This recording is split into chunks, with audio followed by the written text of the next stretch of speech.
Hello everyone, welcome to my channel. Say what you want about Ednaldo Rodrigues, the beleaguered and now suspended president of Brazil's beleaguered football federation. The man knows his way around a soundbite. This is more than a strategic move, he said this week after finally reeling in Carlo Ancelotti, his own white whale. It's a declaration to the world that we are determined to get back to the top. The best coach in history is now in charge of the best national team on the planet. Together, we will write new, glorious chapters in the story of Brazilian football. There is a lot to unpack there. You could use 100 adjectives to describe Rodrigues' pursuit of Ancelotti, which lasted 2.5 years and managed to feel even longer. Strategic would not be one of them. Then there are the galactic quantities of hubris that underpin the penultimate sentence. The best national team in the world. Sure. But only if you've just woken up from a 2-decade-long coma. The reality, as Ancelotti will be well aware, is rather less rosy. Brazil were insipid at last summer's Copa America and have gone downhill since. Argentina battered them 4-1 in the final game of Dorival Jr.'s catastrophic reign. Confidence is snake-belly low. You don't even have to zoom out to the federation's ongoing woes and broader state of the Brazilian game to feel a strong pang of pessimism. 1 year out from the World Cup, Brazil simply do not have a team. There is no tactical blueprint, no great surprise, given there have been 3 different coaches since January 2023, and no consensus about personnel beyond 2 or 3 key players. This is not a case of building on existing foundations, because there are none. In the defense, the main issue is at fullback. What was once an area of strength for Brazil has become a wasteland. None of the 65 or so options tested since the Qatar World Cup has made a compelling case for a starting spot. Ancelotti will have to make lemonade from lemons. Against Argentina, there was no sign of anything approaching a Brazil midfield. The return of Bruno Guimaraes from suspension for the upcoming World Cup qualifiers will help. Casemiro is also expected to be brought in from the cold. What is really required, however, is a bit of humility. You might get away with picking 4 attackers if you have 2 world-class all-rounders behind them, but Brazil do not.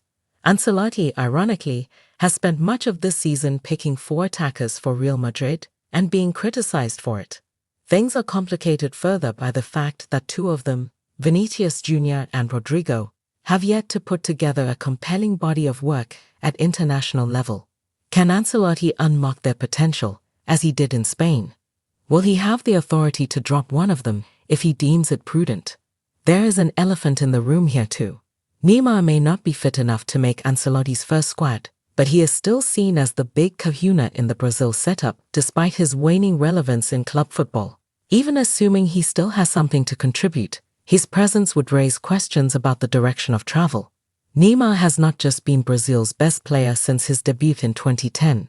He has been the team's center of gravity, for better and for worse. Ancelotti must decide whether he is happy for that to continue.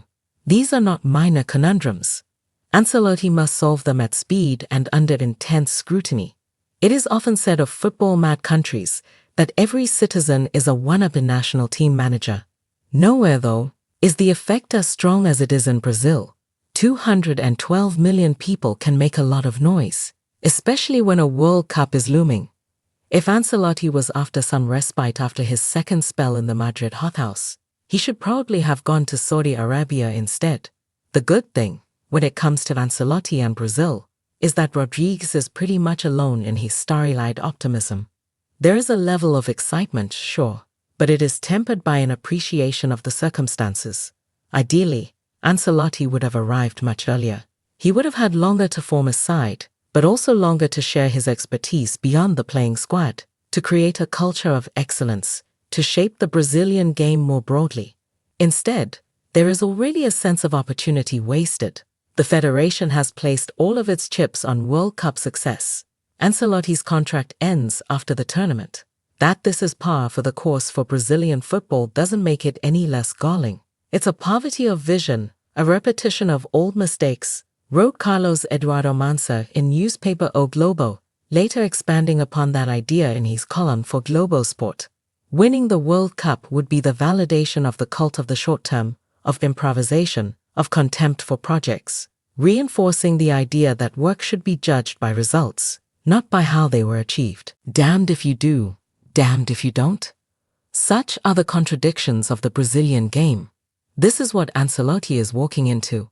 Throw in the ongoing dumpster fire at the Federation. Rodrigues was suspended by a Rio de Janeiro judge on Thursday night after accusations that he falsified documents relating to his re-election last year, a claim rejected by the Federation, and you have a picture of dysfunction on every possible level. The endless psychodrama surrounding the national team is merely a symptom of the chaos. One of the many Ancelotti memes doing the rounds in Brazil this week shows an old clip of the Italian on the touchline, apparently choking back the tears.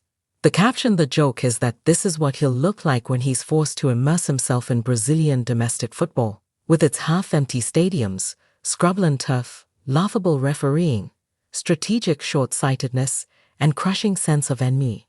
The video is soundtracked by a section of the Radiohead song, No Surprises. A job that slowly kills you, runs the lyric, bruises that won't heal. Gallows humor, at least, is alive and well in the Brazilian game. Ancelotti will need to keep that famous eyebrow raised high to negotiate the hard knocks that await him and come out smiling on the other side. Please subscribe to my channel.